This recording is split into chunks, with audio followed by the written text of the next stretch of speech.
Hello students, this is Mayuresh and welcome to Biowizard academy. आज के lecture में हम लोग सीईटी के पॉइंट ऑफ व्यू से क्विक रिवीजन करने वाले हैं life processes in living organisms part 1 chapter का। So without wasting much time, let's dive right into it.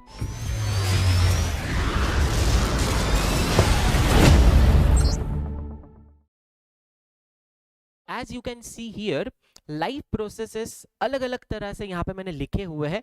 पहला इधर लिखा हुआ है nutrition, which can also be considered as digestion, respiration, circulation, excretion and control and coordination.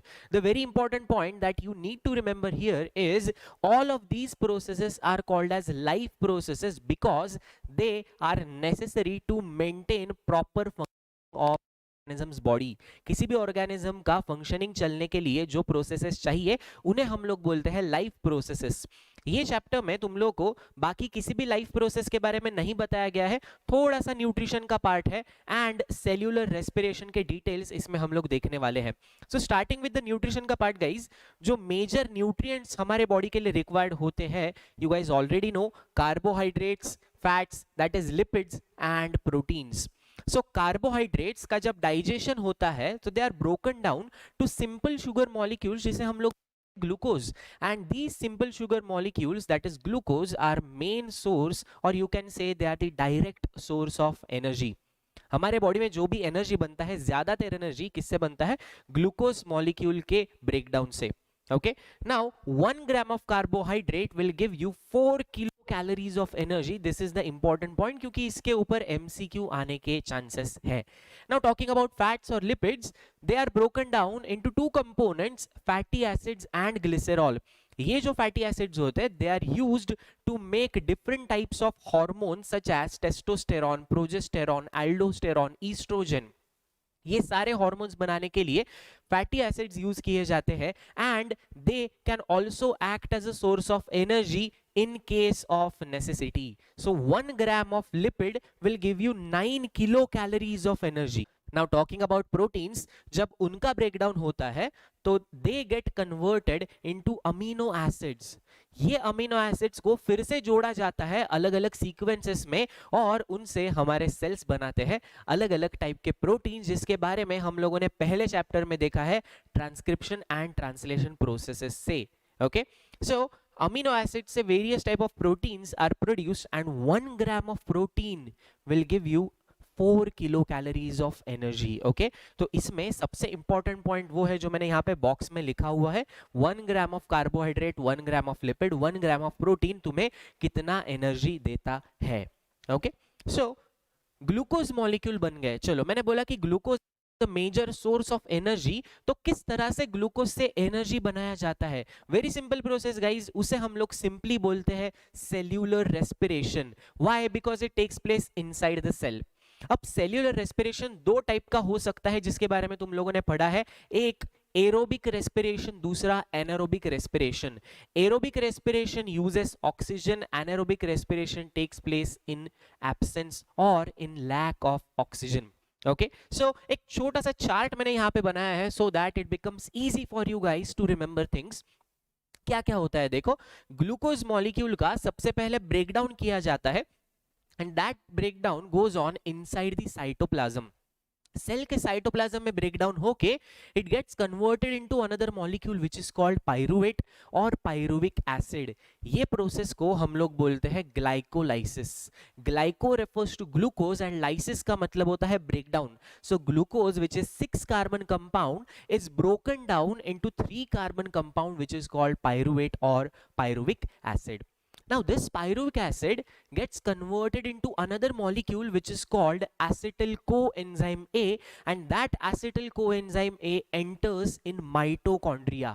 Mitochondria के अंदर जाने के बाद ये एसिटिल कोएंजाइम ए एक साइकिल का पार्ट बनता है जिसके बारे में सबने सुना होगा। The cycle is called as Krebs cycle और you can also call it as TCA cycle. अब इसके ऊपर एक MCQ आने का चांस है, why Krebs cycle is called TCA cycle. Okay, और इससे रिलेटेड क्वेश्चन आ सकता है। So it is called TCA cycle because the first stable compound that is produced in Krebs cycle is citric acid और tricarboxylic acid, TCA। Try carboxylic acid, इसीलिए इस cycle को क्या बोला जाता है, TCA cycle, try carboxylic acid cycle ना। If pyruvate undergoes tricarboxylic acid cycle and one more reaction called as electron transport chain, तो pyruvate gets broken down into carbon dioxide and water molecules in presence of oxygen. ये process कहाँ पे होने वाला है बच्चों, inside the mitochondria of the cell, and this process will give you the maximum amount of energy, that is 38 ATP molecules. But in certain organisms like yeast and bacteria, energy production goes in a bit different way. Pyruvate बनता है, but pyruvate के बाद कुछ अलग तरह से वो respiration करते हैं, कुछ अलग तरह से पायरुवेट का ब्रेकडाउन होता है, and and product carbon dioxide and water की जगह पे बन जाता है अल्कोहल, इथेनॉल, C2H5OH, और उसी के साथ साथ गैस रिलीज होता है कार्बन डाइऑक्साइड। बट ये प्रोसेस में बच्चों बहुत कम क्वांटिटी में एनर्जी लिबरेट होता है, and that is only 2 ATP molecules, सिर्फ 2 ATP मॉलिक्यूल्स बनते हैं। देखो यहाँ पे 38 है, इधर सिर्फ 2 ही है। तुम लोगों ने मसल्स में क्रैम्प्स एक्सपीरियंस किए होंगे, राइट? सो क्रैम्प्स इसीलिए आते हैं क्योंकि तुम लोग बहुत ज्यादा हेवी एक्सरसाइज करते हो, या फिर बहुत ज्यादा भाग रहे हो, साइकिलिंग कर रहे हो, फुटबॉल खेल रहे हो, क्रिकेट खेल रहे हो, कुछ भी। Because of that your muscles cannot get enough amount of oxygen, meaning तुम्हारे मसल्स पायरुवेट को ब्रेक डाउन करेंगे, बट उन्हें जितना रिक्वायर्ड है उतना ऑक्सीजन नहीं मिलेगा। So in lack of oxygen your muscles will produce another compound called as lactic acid. It is very easy to remember guys, lack of oxygen, lactic acid, lack दोनों में same है, याद रखने के लिए इजी है। ओके सो ये एक ओवरऑल व्यू है दो टाइप के रेस्पिरेशन का, एरोबिक एंड एनारोबिक। जो स्ट्रेट इधर तुम लोगों को दिख रहा है, दिस इज एरोबिक रेस्पिरेशन क्योंकि इसमें ऑक्सीजन यूज होता है, और ऊपर और नीचे के जो दो है दोज आर एनारोबिक रेस्पिरेशन जिसमें ऑक्सीजन यूज नहीं होता है। तो यहाँ पे तुम लोगों को नंबर दिख रहे होंगे, नंबर 1, 2 एंड 3। नंबर 1 ये जो रिएक्शन है जिसमें glucose is broken down to pyruvate and then it is broken down to ethanol, that is C2H5OH and carbon dioxide and 2 ATP molecule. इस प्रोसेस को बोला जाता है alcoholic fermentation, which is incomplete oxidation of glucose. Incomplete oxidation as in glucose का incomplete breakdown, completely breakdown नहीं होता है। तो कंप्लीट ब्रेकडाउन मतलब क्या होता है, जब ग्लूकोज से पायरुवेट बनता है, पायरुवेट से carbon dioxide and water molecule में जब कन्वर्जन होता है, तब हम लोग बोल सकते हैं कि glucose is completely broken down to carbon dioxide and water, giving 38 ATP molecules through a process called as electron transport chain that takes place inside the mitochondria. Third number पे तुम्हें यहाँ पे दिख रहा होगा lactic acid fermentation. Now why we call it as lactic acid fermentation is because इस process में क्या होता है, glucose is broken down to pyruvate, but in lack of oxygen lactic acid is produced, that is why we call this process as lactic acid fermentation, जिसमें 2 ATP molecules बनते हैं। Now let's look into the details of these reactions, glycolysis, TCA cycle। इनके थोड़े से details हम लोग को देखने, काफी ज्यादा डिटेल नहीं देखने बच्चों, थोड़े से डिटेल्स देखो। Now let us see this is a beautiful animal cell. इस एनिमल सेल के अंदर ये जो छोटा सा स्ट्रक्चर मैंने बनाया है बच्चों, दिस इज माइटोकॉन्ड्रिया। इमेजिन करो, उसकी तरह दिख नहीं रहा है structure, I know, but we just have to imagine this is a cell and this is a mitochondria. What happens once glucose molecule enters inside the cell? Glucose is converted to pyruvate, और ये एक step wise reaction है, उसमें 10 step wise reactions होते हैं जिसके बारे में डिटेल में 11th में आने वाला है, अभी टेंशन लेने की जरूरत नहीं है। इस रिएक्शन में प्रोड्यूस होता है एक मॉलिक्यूल जिसे हम लोग बोलते हैं NADH2, nicotinamide adenine dinucleotide hydrogen. Okay, so NADH2, and we also get 2 ATP molecules, adenosine triphosphate energy molecule. So pyruvate is then converted into another compound जो मैंने बोला था, acetyl coenzyme A, and then this acetyl coenzyme A will enter in mitochondria. ये जो process बच्चों यहाँ तक हुआ है पायरुवेट तक, this is nothing but glycolysis. और अब इसके बाद क्या होता है, माइटोकॉन्ड्रिया के अंदर this acetyl CoA gets converted into citric acid which is a tricarbon acid, and there is a cyclic reaction, that is why we call this as a TCA cycle. Now through this TCA cycle we get NADH2 and FADH2 के molecules along with some ATP molecules. उसके बाद क्या होता है बच्चों, third step और third important reaction हमें देखने को मिलता है, that is NADH2 and FADH2 enter होते हैं in a chain reaction which is called electron transfer chain. Okay, shortly ETC बोला जाता है, and once they go through ETC उसके थ्रू हमें मिलते हैं ATP molecules. So यहाँ का NADH2, इधर का ATP, यहाँ भी एक NADH2, दो NADH2 molecule प्रोड्यूस होते हैं, यहाँ के NADH2, FADH2, ATP सबको मिला के जो total number of ATP produce होता है वो है 38 ATP molecules. So these are the reactions that you can see in aerobic respiration where complete breakdown or complete oxidation of glucose molecule will take place. अब MCQ के हिसाब से कुछ important points, one NADH2 molecule gives 3 molecules. एक NADH2 से 3 ATP मिलेगा, एक FADH2 से तुम्हें 2 ATP मिलेगा. कब? When this NADH2 enters in ETC. So along with carbohydrates, fats and proteins, तुम्हारे बॉडी को कुछ और न्यूट्रिएंट्स चाहिए, and those nutrients are nothing but vitamins, water and fiber, which is also known as roughage. Vitamins के दो types होते हैं, एक होते हैं फैट सोल्यूबल विटामिन्स, दूसरे हैं water soluble vitamins. Fat soluble vitamins are A, D, E, K, vitamin A, vitamin D, vitamin E and vitamin K, and water soluble vitamins are vitamin B complex and vitamin C. जो B complex vitamin है उसमें से दो important से जिनके बारे में MCQ में क्वेश्चन आ सकता है, and those are riboflavin which is vitamin B2 and nicotinamide which is vitamin B3. Riboflavin is necessary for production of FADH2 and nicotinamide is necessary for production of NADH2. So you have to remember these 2 points. There might be an MCQ on this. Now going to the next part of the chapter, that is cell division. Very simple, but बहुत सारे लोगों को इसमें काफी difficulties आती है. Let me try to simplify the cell division. There are two types of cell divisions occurring in our body. एक होता है mitosis और दूसरा होता है meiosis. Now mitosis takes place in somatic cells and stem cells. Somatic cell का मतलब होता है सिंपल हमारे बॉडी सेल्स. ये इधर स्किन सेल, ये बॉडी सेल है. सोमैटिक सेल हमारा नया स्किन कंटिन्यूअसली बनता रहता है, एंड वो इसीलिए बनता है बिकॉज हमारे स्किन सेल में कौन सा सेल डिवीजन होता है, mitosis. Now what happens in mitosis? Very easy to remember. In mitosis, a diploid parent cell, diploid means a cell having 2 sets of chromosomes. So a diploid parent cell divides to produce 2 diploid daughter cells. Very amazing process. जितना chromosome number parent cell में है उतना ही chromosome number दोनों daughter cell में present है, and that is why we call this division as equational division. क्योंकि दोनों में इक्वल नंबर ऑफ क्रोमोसोम देखने को मिलेगा.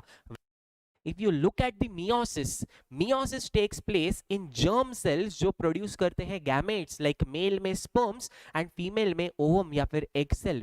तो स्पर्म एंड एग सेल के प्रोडक्शन के टाइम पे male and female reproductive organs में जो सेल डिवीजन होता है उसे हम लोग बोलते हैं meiosis और meiotic division. Now what happens here is diploid parent cell divides to produce haploid daughter cells. Haploid का मतलब क्या है? Each daughter cell has only one set of chromosomes.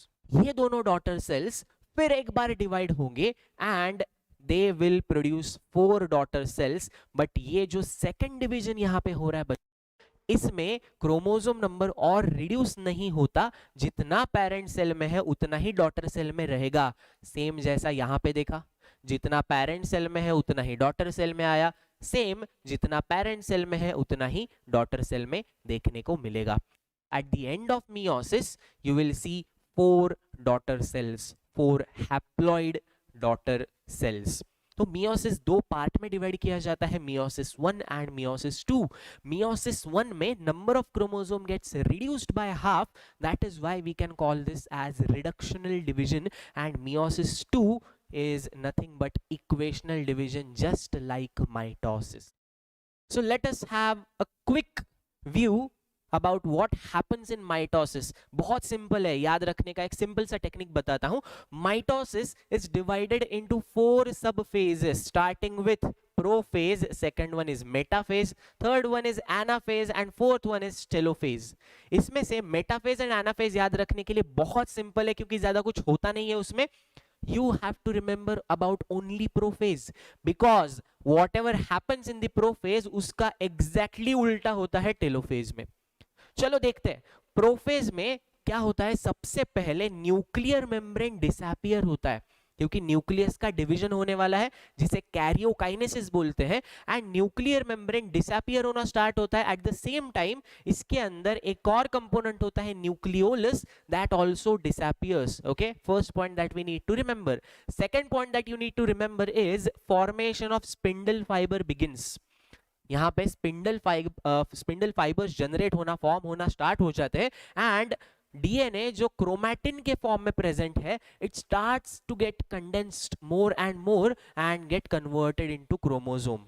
जैसे क्रोमैटिन क्रोमोसोम में कंडेंस होना स्टार्ट होता है, ये सेल अब नेक्स्ट स्टेज में एंटर करेगा, that is metaphase. Okay, metaphase में जब सेल एंटर करता है तो इसका स्पेसिफिक कैरेक्टरिस्टिक जो हमें देखने को मिलता है, that is all the chromosomes get aligned on the equator. Cell के इक्वेटर में, जैसे अर्थ का इक्वेटर होता है, इक्वेटर मतलब सेंट्रल एक्सिस, उसी तरह से सेल के सेंट्रल एक्सिस में, यानी कि सेल के इक्वेटर में सारे के सारे क्रोमोसोम्स एक के नीचे एक इस तरह से अरेंज हो जाएंगे. Okay, so that's it. Metaphase में इतना ही होता है. एक और इंपॉर्टेंट चीज जो मेटाफेज के बारे में याद रखना है is that chromosomes become clearly visible during metaphase. MCQ के हिसाब से ये इंपॉर्टेंट पॉइंट है. Now after metaphase what happens, ये जो क्रोमोसोम तुम्हें इधर दिख रहे हैं, मेटाफेज में इन क्रोमोसोम पे स्पिंडल फाइबर आके अटैच हो जाते हैं. अपोजिट पोल से स्पिंडल फाइबर अटैच हो जाते हैं. एंड एनाफेज में ये स्पिंडल फाइबर अपोजिट साइड की तरफ पुल होना स्टार्ट करते हैं. एज अ रिजल्ट क्रोमोसोम का जो सेंट्रोमियर होता है, it splits into 2 and chromosome भी 2 पार्ट में स्प्लिट हो जाता है, जिसे हम लोग सिस्टर क्रोमैटिड बोलते हैं या फिर डॉटर क्रोमोसोम भी बोला जाता है. So here you can see in anaphase chromosome splits into 2 and 2 daughter chromosomes यहाँ पे form हो चुके हैं. Now the last phase is telophase. Telophase exactly opposite to prophase. Prophase में जो गायब हो गया था वो वापस आ जाएगा. न्यूक्लियर मेम्ब्रेन डिसअपियर हुआ, nuclear membrane reappears. Nucleolus disappear हुआ, न्यूक्लियोलस रीअपियर्स. क्रोमैटिन क्रोमोसोम में कन्वर्ट हुआ, यहाँ पे उल्टा होगा, chromosome gets converted to chromatin. यहाँ पे स्पिंडल फाइबर का फॉर्मेशन शुरू हुआ था, यहाँ पे स्पिंडल फाइबर डिसइंटीग्रेट हो गए, मतलब टूट गए. दैट्स इट, वेरी इजी, बहुत सिंपल है ये स्टेजेस को याद रखना. And now the last part is meiosis. ज्यादा कुछ तुम्हारे बुक में दिया नहीं है, कुछ इंपॉर्टेंट वर्ड्स तुम लोग को याद रखने हैं मियोसिस से रिलेटेड. मियोसिस 1 में तुम्हें देखने को मिलेगा एक important phenomena, that is called crossing over. During crossing over homologous chromosomes क्या करते हैं, अपना अपना जेनेटिक मटेरियल एक्सचेंज करते हैं. And this exchange of genetic material leads to new combination, जिसे हम लोग बोलते हैं रिकॉम्बिनेशन. ओके, सो ये 2 वर्ड्स बहुत इंपॉर्टेंट है मियोसिस 1 से रिलेटेड, इसके ऊपर क्वेश्चन आने के चांसेस है. नंबर ऑफ क्रोमोसोम भी मियोसिस 1 में रिड्यूस होता है हाफ से. And meiosis 2 is nothing but mitosis. Mitosis की तरह ही होता है सेम. हैप्लॉइड डॉटर सेल जो है मियोसिस 1 से प्रोड्यूस हुआ, वो हैप्लॉइड डॉटर सेल और 2 हैप्लॉइड डॉटर सेल्स प्रोड्यूस करता है. So in the end we get to see 4 haploid daughter cells after completion of meiosis. अब सबसे इंपॉर्टेंट कैरेक्टरिस्टिक यहाँ पे क्या है, all of the 4 daughter cells are genetically different. सारे के सारे 4 डॉटर सेल्स में जेनेटिक डिफरेंस तुम लोगों को देखने को मिलेगा. And that genetic difference is because of crossing over and recombination. So I hope you guys have understood some important points from this chapter, life processes part 1. And that's it for this chapter, guys. I'll see you in the next one. Till then, bye bye, take care and enjoy your day.